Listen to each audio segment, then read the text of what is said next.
basis of Micah's way, all right? We think of ourselves as poor, and in doing so, we become quite wealthy inside, yes? And we think of ourselves as whatever we do, we try and act justly, all right? We try and do it in a loving manner, and we try to involve God somehow, all right? In practical terms, what do we get up to? Most of the people who started off Micah's way began, and it's just a small, podunk little group, all right? We'll never be big. If ever we do get big, then shoot us, please, you know, because it's essential that we stay small, all right? But we're small but effective, okay? In Dutch they say, "Klein, maar doeltreffend." That really impressed me, didn't it? But it's a little expression. Small but effective. Best things come in small packages. Most of us started off in the Catholic worker movement, if you've come across that. There was a Catholic worker house down in Santa Ana. A lot of the people that you give sandwiches to spend time at that shelter and so on. We found that a lot of people that came there for help and shelter and so on weren't getting anywhere, all right? So several of the volunteers at the Catholic worker place started to say, well, we'll try and do social work, all right? We'll try and fix people and so on. And what we learned was that it wasn't the best place to do social work from, as such. And there were many problems associated with that approach. So we basically branched off and started our own gig, all right? And core to what we do is filling in a lot of paperwork, all right? And making sure that people can get to their appointments on time and so on. Imagine if you're camping out for 5 or 6 weeks, yeah? Sort of you're homeless just for a short time, all right? And you're on your 3rd week, okay? So you've been to the army, you've been to the cold weather shelter that the state provides, all right, through the auspices of an organization like St. Vincent de Paul, okay? So, okay, the homeless people are taken care of. Not really. You get there and you end up on a little mattress, right? With a blanket too.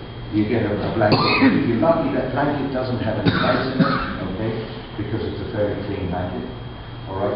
If you're going there a few months into the time that the army is open, you know, your blankets are a little bit ropey by then, and you know, you've got to have a fairly high tolerance for blankets that smell of pee and things like that. But anyway, you know, when you've been there a couple of days, roll over and find that your ID's been taken, all right? Why? Because your ID is worth something, all right? It's worth probably $40 or $50 wholesale on Main Street, okay, in Santa Ana, all right? And then it's sold on to a couple of other distributors who sell it to students at UC Irvine or Cal State, but certainly not Hope International. So that these recalcitrant youth can use their IDs for drinking underage and so on. And a lot of those genuine IDs do come from the armories, all right?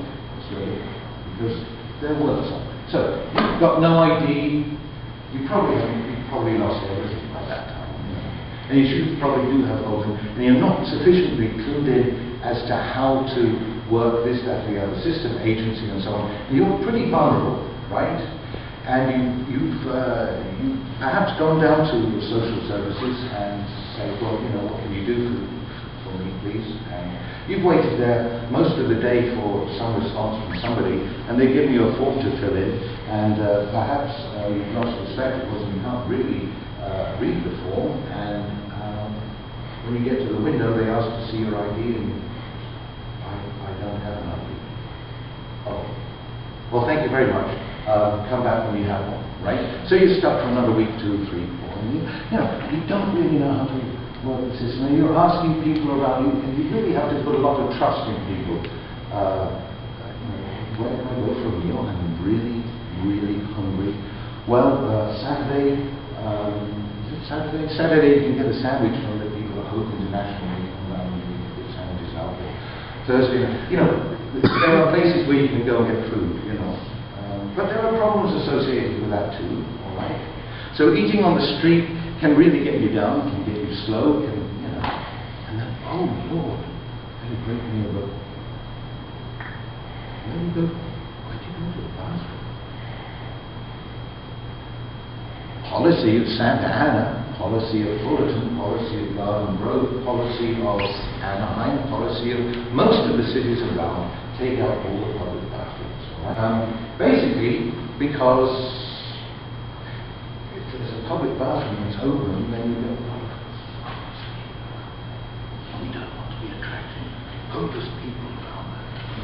So it becomes a problem. Just the basic stuff, how to do stuff during the day, becomes a big problem. If you are on the street. Imagine if you're on the street and you've got a kid, right? And you are living in fear because that kid shouldn't really be on the street, and you are worried that Child Protective Services is going to come after you and your kid, take your kid away, and then you're going to be, often that does happen, and perhaps it's the best thing, in short term, but you're going to be spending a lot of your time then trying to get your kid back, which basically means you've got to establish at least a home and an address and so on, and go to parenting houses and prove that you can look after your kid and so on and so forth. Down the spiral gets worse and worse and worse. Imagine if you've got 2 kids, and imagine if one of those 2 kids has some kind of behavioral problem. Could be just ADHD, You're in big problems there, Imagine if you've got, one of the reasons you're on the street is because you couldn't pay your rent, and the reason you couldn't pay your rent is because your boyfriend got put in jail and didn't bring in a paycheck for 3 months, and now he's getting out and he's coming after you because obviously you have a problem, but he's buying himself, and he thinks that you've stolen all his money, right? All sorts of stuff. And all of these things can drag you down. But just think about it. If we don't do something about the people that are in front of us in a substantial and effective way, in a loving manner, in a just manner, and with God in mind, then who is going to do it? Right? If you're interested, do sign up with this young lady, Hillary.